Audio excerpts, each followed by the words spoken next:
أعوذ بالله من الشيطان الرجيم. بسم الله الرحمن الرحيم.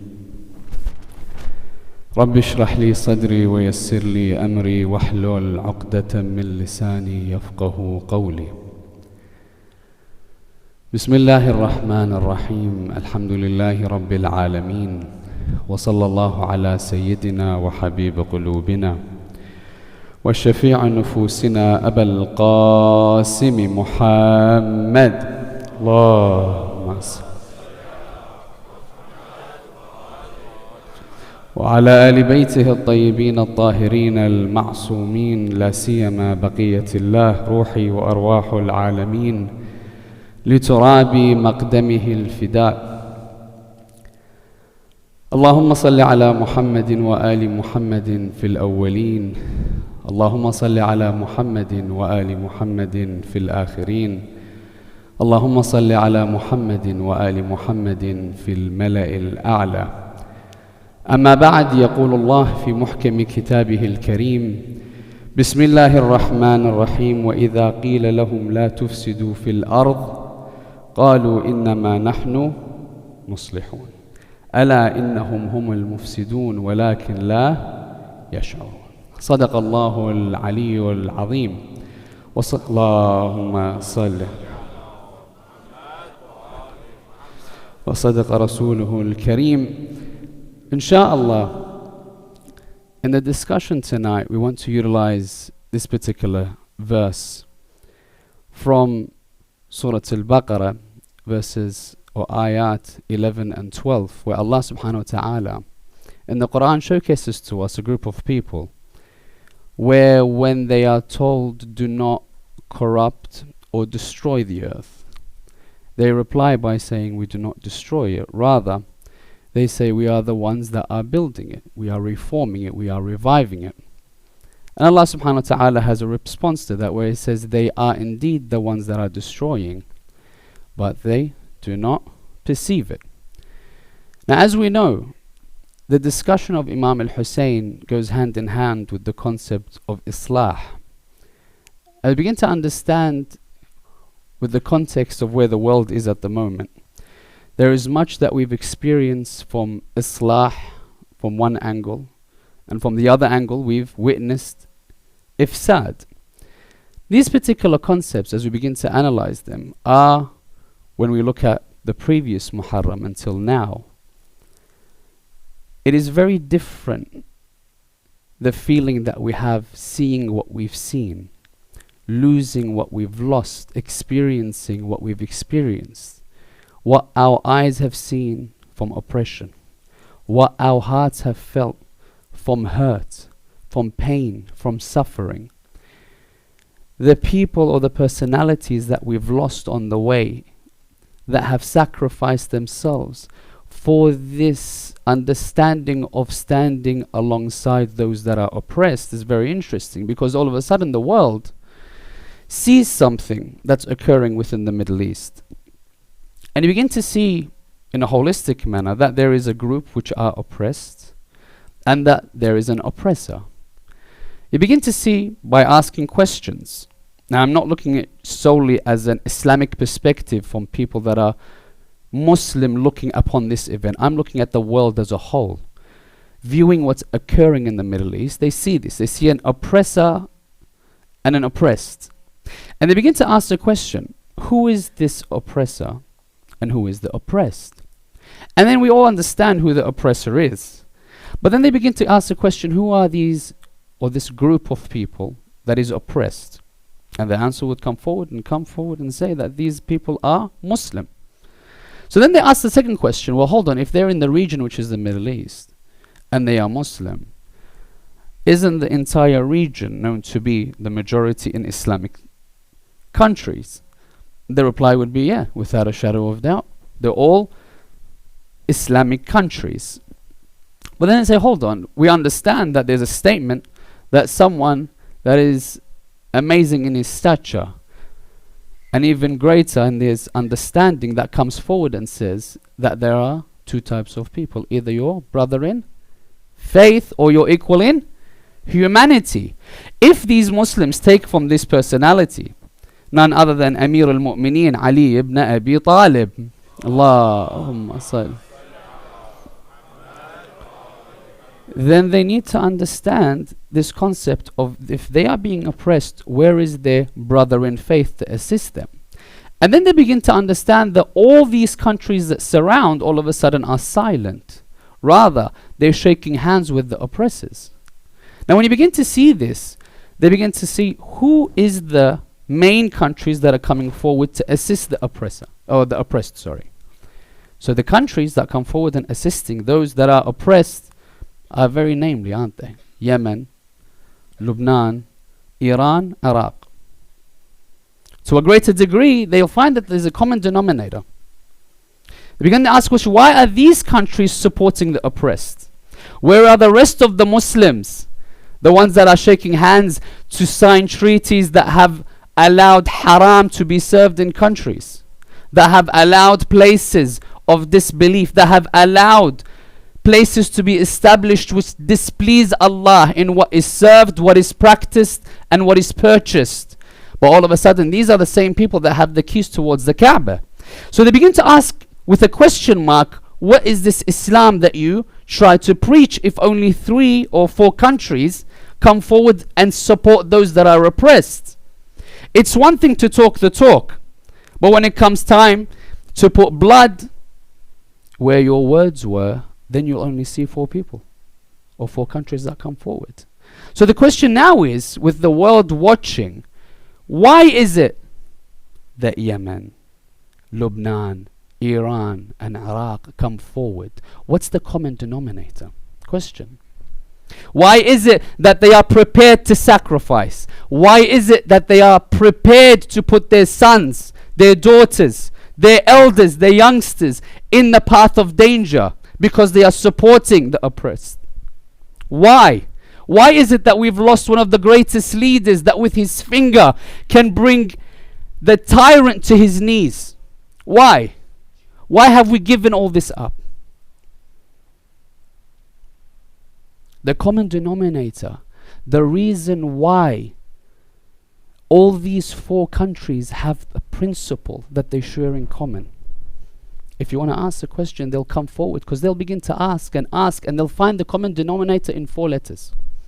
That all these countries that have principle, that are ready to sacrifice, that stand in the face of a majority, even they are minority. They find 4 letters. Ha, Sin, Ya, Nun. What does it spell? Hussein. Husaynun minni wa ana min Hussein. Therefore, when they find Hussein, they see that this Hussein represents Islam. Rasulullah, what does he say? He says, Husaynun minni wa ana min Hussein. Therefore, when you follow the path, which is Hussein, you're following my path. You're following Islam. And therefore, when we begin to understand, they begin to ask more questions. Tell me more about this Hussein. And they'll find some things that they'll really find difficult to comprehend. They'll see that, okay, then this Hussein of yours, why is it that I find in your scriptures that 1 tear that you shed for Hussein has the ability to wipe sins the size of oceans? Why? Why is it so recommended that you worship Allah through prostrating on a clay that is from Imam Hussein? That you make rosary beads or tasbih, if you want to look at it, that is made from the turab of Abu Abdullah. Why is there such an influence? Why is it that every time you go towards his shrine, each footstep is a reward of a Hajj and a Umrah? Why? Why is this Hussein so important? Why is it that every single event these Shia have, there is a tradition that you have to remember Imam Hussein? Rajab, Sha'ban, Ramadan, the night of power, that your entire year is granted for you and written. There's a ziyarah for Abu Abdullah. Why? They begin to ask the question. So what reply do we have? Because if you want to look at the movement of Imam al-Hussein, you can look at it from different lenses. The first lens you can look at Imam al-Hussein is the lens of a historic point of view. When you go to the historic point of view of this battle between Imam al-Hussein and Yazid, the historians will come forward and say it was a battle between 2 houses. was Bani Hashim and Bani Umayyah. And this battle was from there, from Rasulullah, Imam Hussain. It will continue till the end of time, where we have the descendant of Imam Hussain and the descendant of, let's say, Bani Umayyah from Sufyan, known as the Sufyan. You will have these two families fighting each other until the end of time. So the historic perspective is there. They can preach Hussein's movement in that perspective. You go towards, let's say, a historic Islamic perspective other than that of the Shia Islam faith, then you'll see, no, it's a more of a discussion and a dispute between Khilafah, who should be in a position of power, and they fought each other for that position. And Allah will have both of them in heaven, according to them. Anyways, but the discussion tonight that I want to look at is one that I have rarely seen discussed, and I believe there is an importance for this particular topic to be discussed. Because many of us, when we are asked, now that everyone's asking, who is this Hussein? People outside the Shia faith are asking, who is this Hussein? People that are not Muslim, who is this Hussein? What did he do to achieve such a great status in Islam? What did he do? Now, when we as Shia begin to try to analyze this aspect of the movement of Imam al-Hussein, many of us would think that if we were asked, why did Imam al-Hussein rise? Many of us would think there's just one answer that the ulama have come forward with. But when you begin to look at the different teachings and the ideas that are presented from our ulama, you'll find there are more than 10 difference of opinion of the reasoning why Imam al-Hussein rose. More than 10. Tonight I want to discuss 5. To begin to analyze the different angles people will look at the movement for Imam al-Hussein, to see what is the true reason why Imam al-Hussein went out and sought to allow his sacrifice to be a reform and a revival for Islam. I'm going to do this by asking 4 questions tonight. The first question is, what do we understand about the concept of the wording of Islah and Ifsad? Sulh wal Fasad. Taking into perspective the verse that we quoted earlier. So what does Islah mean? What does Ifsad mean?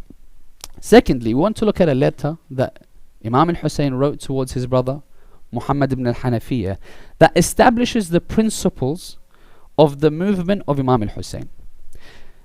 The third question is, what are the 5 different opinions that come forward that we're going to discuss tonight from the ulama? What are the evidences that they provide for these arguments? And what are the question marks around each and every one of these discussions?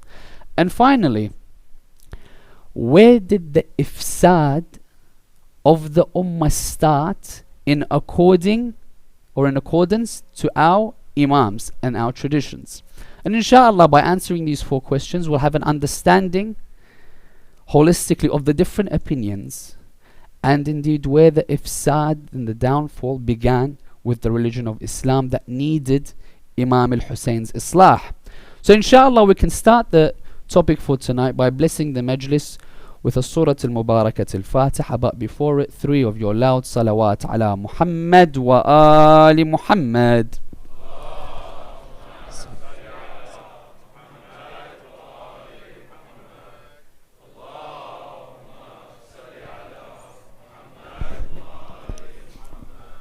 Allahumma salli.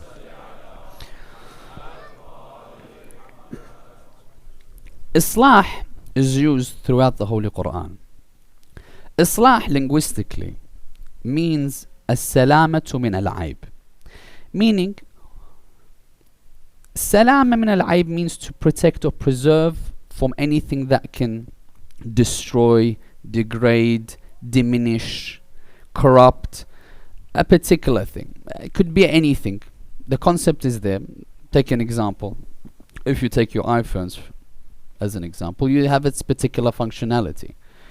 If you break the camera all of a sudden the functionality is missing. There's something that is not complete about it. So therefore it's lacking something that it should have. Likewise, if you take a fruit, if that fruit is bad, let's say, then that fruit is not salim. It's not complete. It's not in a good state. So therefore, if we were to look at Islah, we were to look at the fact that Islam was complete. We all agree, because in Ghadir we understand that Rasulullah completed the religion. In اليوم أكملت لكم دينكم, today I've completed your religion. So Islam is complete. Wasn't complete before. 124,000 prophets wasn't complete until the hand of Amir al-Mu'minin is raised. Now I've completed your religion. But now something has occurred of an aspect of ifsad in order for there to be Islah. Do we agree? If it was complete, then there's no need for Islah, is there? There's no need for revival. There's no need of perfecting something that's already perfect unless something has been taken away. Now that concept is there. Now, how it is used, how it's manipulated, is a discussion for a different day, because a very lengthy discussion, how people can use this concept of Islah, that I want to perfect for you your lifestyle, and they'll make that which is haram, halal, halal, haram, etc. because of how they manipulate it for you. That's a different discussion. Discussion today is the Islah of Imam Hussain. In his letter that he writes towards his brother Muhammad ibn al-Hanafi, I want to read it out to you to understand the different dimensions that Imam al-Hussein tried to preach within this particular letter to each and every one of us, to showcase to us at a very brief understanding how he tried to show who he was and how he was going to reform. So he starts off by writing, Bismillah ar-Rahman ar-Rahim, Inna al-Hussein yashhadu an la ilaha illallah wahdahu la sharika lah wa anna Muhammadan abduhu wa rasuluh. Allah. The ulama come forward. What do they say? They say just the first line wants to showcase to the people, look at the usul ad-din. The usul, he says here, he mentions Allah and his tawheed, and he mentions the prophethood. They say in the tawheed of Allah, the extension of that is adala. The extension of prophethood is imamat. So in the first two lines, he's already spoken of four of the usul ad-din. Do we agree? Just to showcase what kind of reform already he's trying to start. The next line, جاء بالحق من عند الحق. He brought truth from the truth. وإن الجنة والنار حق. That heaven and hell is truth. وأن الساعة آتية لا ريب فيها. That the hour will come. There is no doubt about it. وإن الله يبعث من في القبور.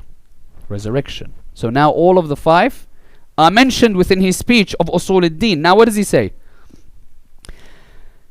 إني لم أخرج أشرا ولا بطرا. Now أشر and batir, in a very brief aspect, is someone that acts when he is overwhelmed with emotion, whether it's been happiness or sadness. أشرا ولا بطرا ولا مفسدا. I've not come out to corrupt. ولا ظالما. And I have not come to oppress. Why have I risen? Why have I come out? Why have I started this movement, this reform? It says very clearly, إنما خرجت لطلب الإصلاح في أمتي جدي. Now, this is where the concepts start. So Imam al-Hussein has come out, طلب الإصلاح في أمتي جدي. So why is it that we have all of a sudden all these different opinions that come forward to suggest there are different reasons why Imam al-Hussein rose? Let's take the first one. The first opinion suggests the following, that the mission of Imam al-Hussein was a specific, allocated, special circumstance for him and him alone. Example, Rasulullah has particular circumstances that is specific to him only. As an example, Salat al-Layl. For each and every one of us, is Salat al-Layl wajib or mustahab? Mustahab. We all agree? For Rasulullah, is Salat al-Layl wajib or mustahab? Wajib. Specific to Rasulullah or not? Specific. Now, the ladies are not going to like this, but we're all allowed 4 wives. Do we agree? Is Rasulullah? No, none of the men agreed. Islamically speaking, you're allowed 4 wives. Do we agree? Okay. Rasulullah, is he Islamically allowed more or not? He is allowed. Is that specific for Rasulullah or not? It's specific for Rasulullah. So the first opinion comes forward and says that Karbala and the movement of Imam Hussein was specific only to him and no one else. That sacrifice was ordained by Allah, and it's a specific task only to be carried out by Imam Hussein, and it's very exclusive to him alone.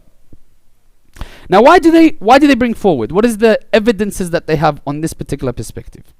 So amongst the evidences, you say then, look at his statements. If you analyze some of his statements, the first opinion suggests that these are the evidences that we can bring forward. The first one says, when he's asked by his brother, why are you going out? I can advise you. I can tell you how they are. I can. And he'd speak to Muhammad ibn al-Hanafiyyah for hours on end. They would say that they would even start crying with each other. And then when they go up, Imam Hussein said this statement: Sha Allah an yarani qatila. Allah has so willed that he sees me a martyr.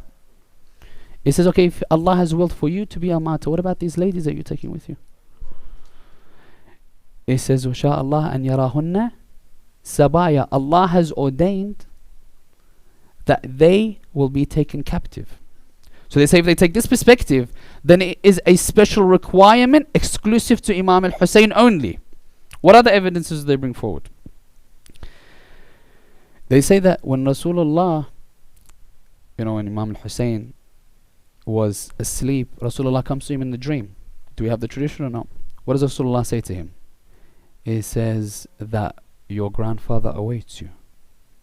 Your father awaits you. Your mother awaits you. Your brother awaits you. But it's not right now. Why? He says, because there is a position for you in Jannah. Inna laka fil jannati darajat. Then how do you attain it? La tanalaha illa bil shahada. That there is a position for you ordained that you will not achieve except through your martyrdom. So they say, okay, so now we have these perspectives that amongst the evidences that we can bring forward that it's specific for Imam al-Hussein is the ones that we've suggested. Other ones that come forward and say that he himself would say that خط الموت على ولد آدم, saying to people that I'm already going to die. I know that I'm going to be martyred, because he's saying to everyone before he leaves that Allah has already bestowed death upon the sons of Adam, like he's bestowed or he's circulated the jewel or the necklace around the neck of a girl. So he says that's how it surrounds us. Doesn't matter where you go, you're going to be captured by it. So they say that these are the reasons, or amongst the reasons, why we believe that it's an ordained specific aspect for Imam al-Hussein. They say also don't forget that we don't know the knowledge of Ahlul Bayt.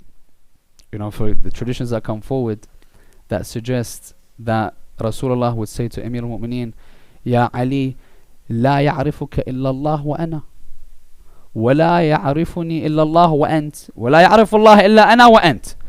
So this perspective that it says, oh Ali, no one knows you except Allah and me, no one knows me except you and Allah, shows cases to us that how can we ever truly know the personalities? Can we ever reach the understanding of the salah of Ali? I mean, we have this tradition that says Zayn al-Abidin would say to one of his servants, bring me the book that showcases the prayer of Ali. And this is who? Sayyid al-Sajidin. The one that used to prostrate so much that his skin would form upon skin, he had to clip it off. Sayyid al-Sajidin, he'd take that and it would fall from his hand. He says, Ayna Where are we from the worship of Ali? What do we understand? What do we understand? He says, therefore we could not comprehend the knowledge that they have and the understanding from Allah subhanahu wa ta'ala. So how can we ever understand Karbala? How can we ever understand Hussein, that we say that the first opinion is that it's specific to Imam al-Hussein and no one else? Okay, now it sounds all well and true, but now then we have some questions that we raise. The first one is that it would go against some of his wordings. As an example, he makes it very clear that the way that I want to do Islah doesn't say through Shahada. He says Amr al-Ma'ruf, Nahi al-Munkar amongst them. But then he says the following. He says مثلي لا يبايع مثله. So all of a sudden it's if it's inclusive versus exclusive. If it's exclusive, just like Rasulullah, we don't have to have wajib Salat al-Layl. We're not allowed to marry more than 4 because it's exclusive to Rasulullah. Now, if it's exclusive to Imam al-Hussein, if it is exclusive, then how can I draw comparison to my life? How can I now take him as an example if I say that it's exclusive to him and it's exclusive to Karbala and it was a one-time event in 61 AH? How can I then use it to live my life if it's exclusive? But then he says مثلي لا يبايع مثله, drawing an aspect of inclusivity in the idea that any a time you find yourself in an aspect where your principles are challenged, that you see an oppressed, that you see that which displeases Allah, that you see there is a time where you have to choose between right and wrong, a time where comes the point, like Imam Hussein says, بين السلة والذلة. Silla, what does it mean? Many of us say the statement, but sometimes we don't allude to the perfection of the wording of the Imam. بين السلة. Silla literally means يسل سيفه, meaning to take out my sword. Silla, تسل سيفك. You take the swords out of their sheaths. بين السلة والذلة, humiliation. If you are put in that perspective, like we see many people nowadays that are being put into that perspective, why these countries are coming out is because they hold on to Hussein, and Hussein once upon a time, 61 AH, resonates with us today. He says then that if I am being given a choice between Silla and Dhillah, he says hayhat minnal dhillah, never shall we be humiliated. Do you think it's easy for me and you, for our bloods to be shed, or the bloods of the grandson of the messenger of Allah? Who are we to be a speck in the dust under the feet of the Imam of our time? Such a grand sacrifice. And that's why, or one of the reasons why, you'll find when we hold on to Imam al-Hussein, we'll achieve that which these 4 countries have been able to achieve. Because they say to themselves, look at the stand of that person, 72 against 30,000. But who was truly victorious? Who was truly victorious? So that's opinion number 1. The second opinion comes forward and says, no, the reason why he rose is to safeguard himself. Surah Al-Furqan, ayah number 63. وَعِبَادُ الرَّحْمَنَ الَّذِينَ يَمْشُونَ فِي الْأَرْضِ هَوْنًا وَإِذَا خَاطَبَهُمُ الْجَاهِلُونَ قَالُوا سَلَامًا. Amongst the translations for this verse, وَعِبَادُ الرَّحْمَنَ الَّذِينَ يَمْشُونَ عَلَى الْأَرْضِ هَوْنًا, they say that it is the righteous, ibadullah, meaning these infallibles, these salihin, yamshun al ardi hawlan, meaning that they always are in a state of being wary and safeguarding themselves against anyone that tries to attack and kill them. Tradition. Likewise, Musa, khaifun yataraqab, was wary, safeguarding himself. Likewise, one of the signs of Imam Sahib al-Asri was Zaman is likewise khaifin. Allahumma salli ala. Also khaifin yataraqab, So now they say then, okay, give us your evidences. Why do you think that the Imam only did his movements to protect and preserve himself? They say, well, look at his movements. They said, well, from Medina, either he gives the bay'ah or they would take his life. So he moved from Medina to Mecca. Mecca, likewise, there was a attack on his life. Even if he was holding on to the Kaaba, he left Hajj early. Why? Because there was a threat on his life. He went to where? To Kufa. He didn't go to Karbala, they say. He went to Kufa. Why? Because the letters came. On his way towards Kufa, he was stopped. Then he was given an ultimatum. So he had to sacrifice himself. Now, that's an opinion. And it exists. But the problem there is you're cocooning Imam Hussein to a man that doesn't have vision. A person that just reacts. That a person, for lack of a better word, did not possess an aspect of bravery to fight against the oppressors. And that is very troublesome. Why? Because Imam al-Hussein, as you understand it, had a vision. Had a vision.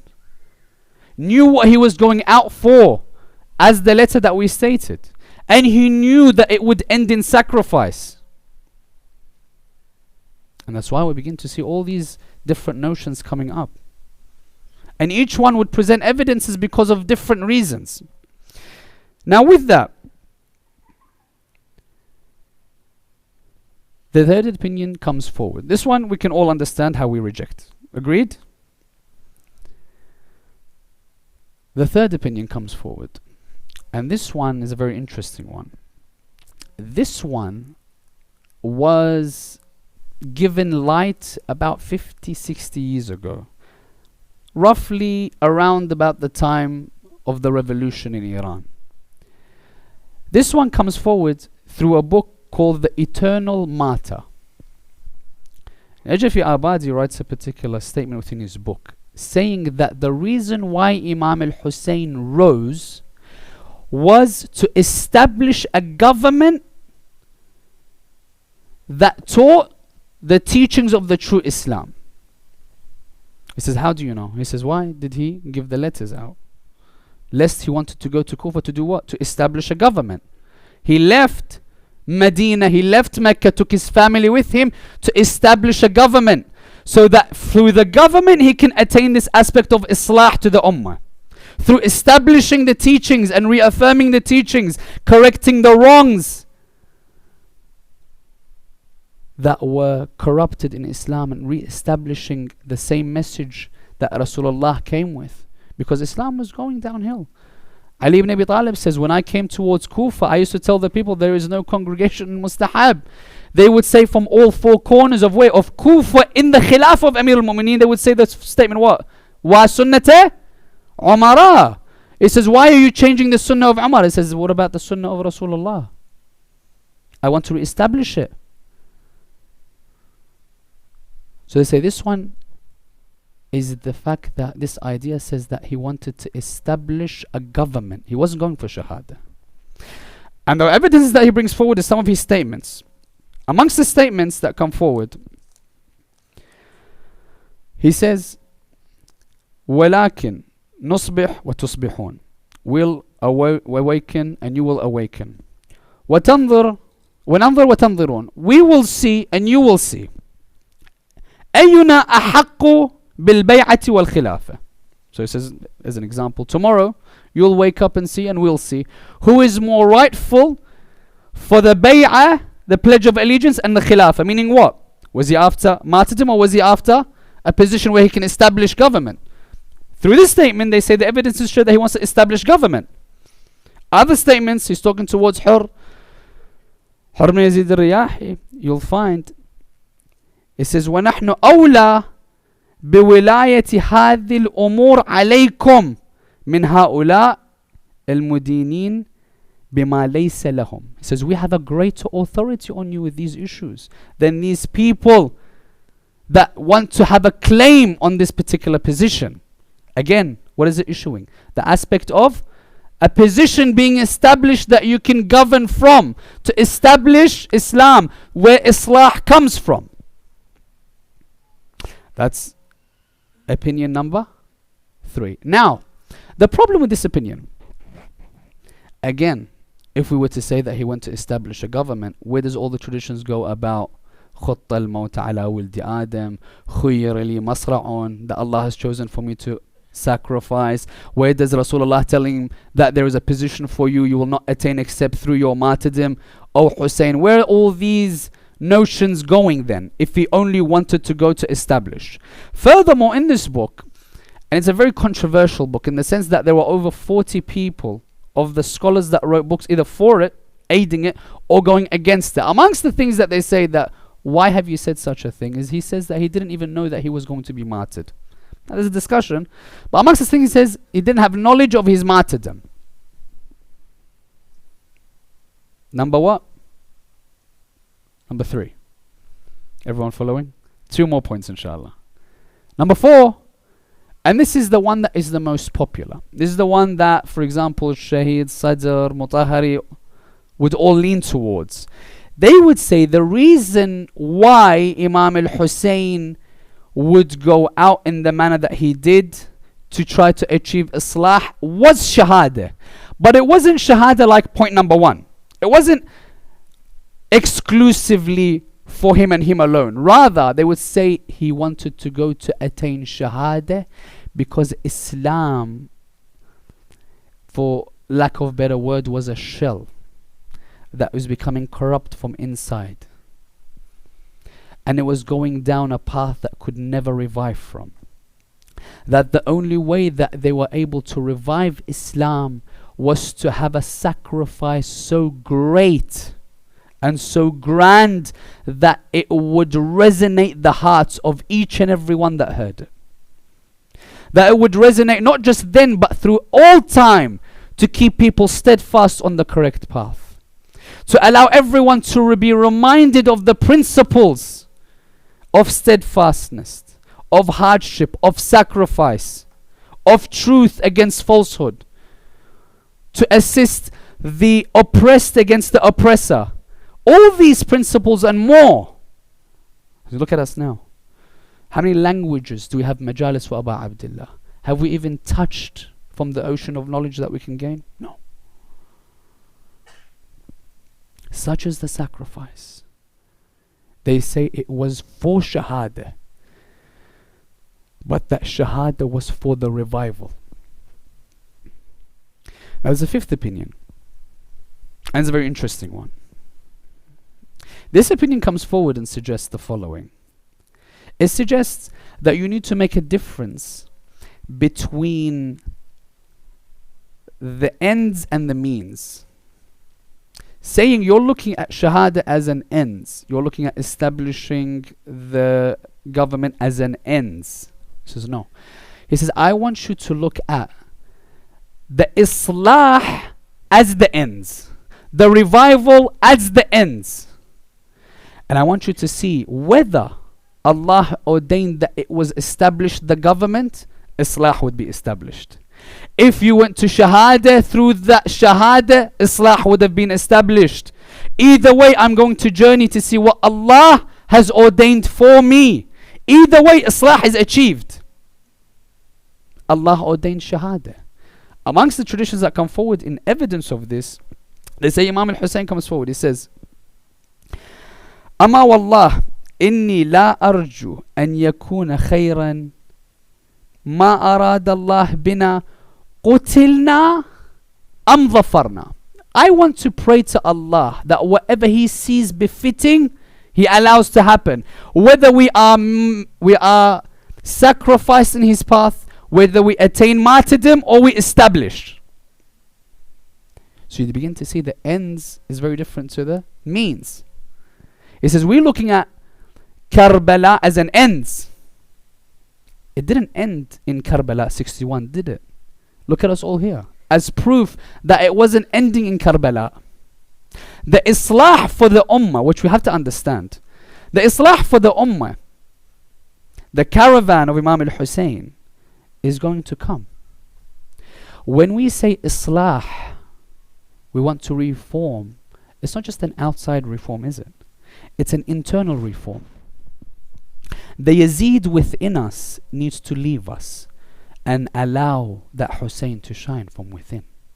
That's what we need to understand. This reform for Abu Abdullah al-Hussein, when someone comes and asks you, who is this Hussein that you follow so wholeheartedly and you are ready to sacrifice for? Now you can tell them with certainty why he did what he did.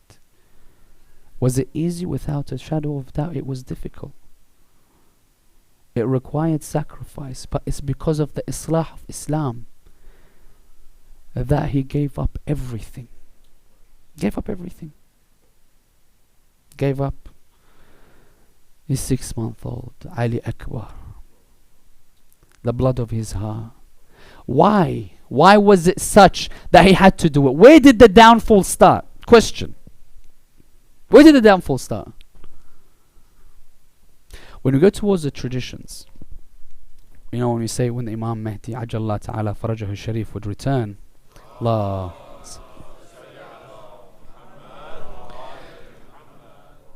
we say ظهر الفساد في البر والبحر بما كسبت أيدي الناس. Traditions, what do they say? When does this start? This fasad, when did it start? You know what the Imams say? They said this fasad started when the two statements came to be. What are the statements? Minna Amir wa minkum Amir. Who knows where that was? Where was that? Saqifa. Saqifa, they came forward, rejected Amir al-Mu'mineen and the Muhajirin and the Ansar. What do they say? From us a prince and from you a prince. Fasad starts. Imam al-Kadhim, what does he say?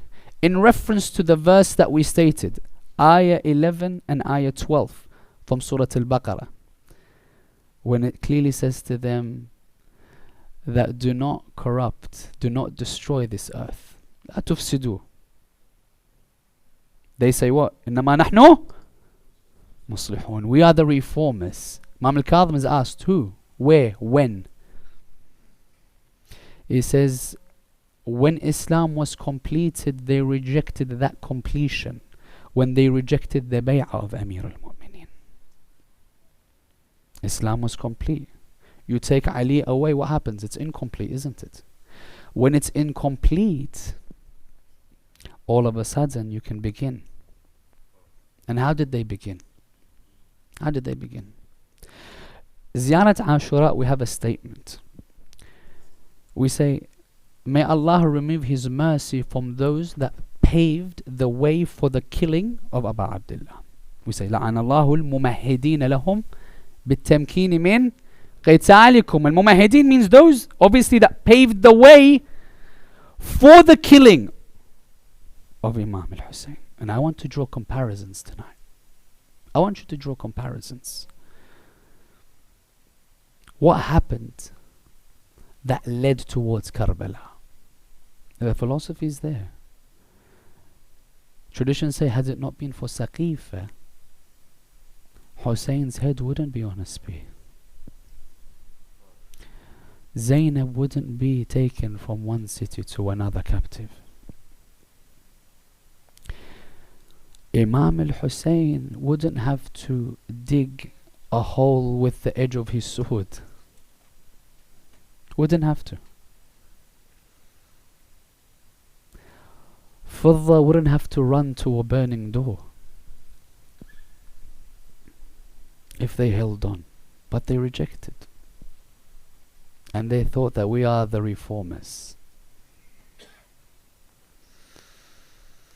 I take you back to Karbala because I love to start with the person that is hosting the majalis, which is Fatima al-Zahra. I want to take you to a moment where Ali ibn Abi Talib is shrouding Fatima al-Zahra. He's shrouding Fatima al-Zahra. I want you to remember, moments ago before he's shrouding her, when he washes Fatima, Asma would narrate that I saw Ali ibn Abi Talib in a corner like I've never seen Ali in my life. He says, I've never seen Ali cry in such a manner. His head in his knees wailing. She says to him, "Oh Ali, why do you cry? You're the one that we look for patience.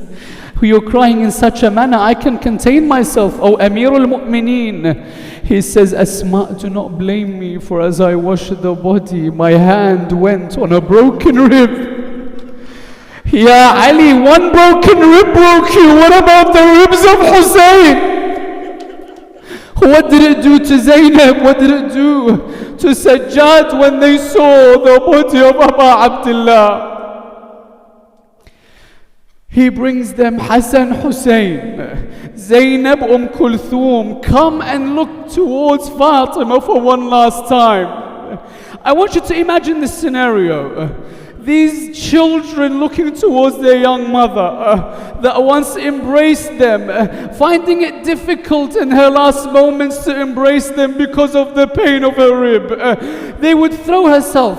I want you to imagine Kulthum on one side, Zainab on the other. I want you to imagine Hassan towards the right hand side of Fatima to Zahra, throwing himself, saying, Ummah, Ummah, Fatima, reply to me. And now I want you to imagine a young Hussein throwing himself on the chest of his mother Fatima. There is a poet, and I love to mention this story. There is a poet that paints a picture here. I want you to imagine this picture. The poet says the following lines. He says, I want you to imagine this moment. I want you to imagine Hussein whispering in the ear of his mother. He would say, what would Hussein whisper before they're about to cover the face of his mother Fatima? The poet would say it's as if Hussein would whisper, Mother Fatima, do not leave me. Mother Fatima, I need you still in my life. Fatima, it's as if she would reply, Hussein, where is it that you need me to be by your side? Where, oh Hussein? Hussein would reply, Mother Fatima, I want you to be there when there is no one left in my army. Mother Fatima, I want you to be by my side when my Ali al-Akbar comes asking me for permission. Mother Fatima, I want you to be by my side when I lay on the plains of Karbala, when my cheek is in the cheek of Ali Akbar. Where else, Hussein? He would say, Mother Fatima, I want you to be alongside me when my back becomes broken. Mother Fatima, I want you to help me lift the severed hands of my brother, for verily it's one of the heaviest things I carried. Where else, Hussein? Mother Fatima, I want you to help me carry a 6-month-old with an arrow in his neck. Mother Fatima, I want you to help me remove the arrow. Mother Fatima, I needed assistance removing the arrow from my own heart. Where else, Hussein, would you like me to be? He would say, Mother Fatima, I wanted you to be there when Shimr comes walking to me. Mother Fatima, I wanted you there when he sat on my chest. Mother Fatima, I wanted you to be by Zainab's side when my head is severed, when my head is placed on a spear. Inna lillah wa inna ilayhi raji'un wa sayalamu alladhina zalamu ala Muhammadin ayya munqalabin yanqalibun wal 'aqibatu lil muttaqin. Raise your hands, brothers and sisters, as we ask Allah subhanahu wa ta'ala that He allows us to not only speak the name of Hussein, but follow in his footsteps. We ask Allah subhanahu wa ta'ala that He enlightens us the right path to follow. We ask Allah subhanahu wa ta'ala that He strengthens our taqwa, He strengthens our will to do that what is right against all odds. That we always stand with those that are oppressed against the oppressor. That we always shout in the name of tyranny, and we hold on to the words of Imam Hussain, Hayhat min al-dhill. We ask Allah with the Surah Al-Mubarakat Al-Fatiha, but before it, 3 of your loud salawat ala Muhammad wa ali Muhammad.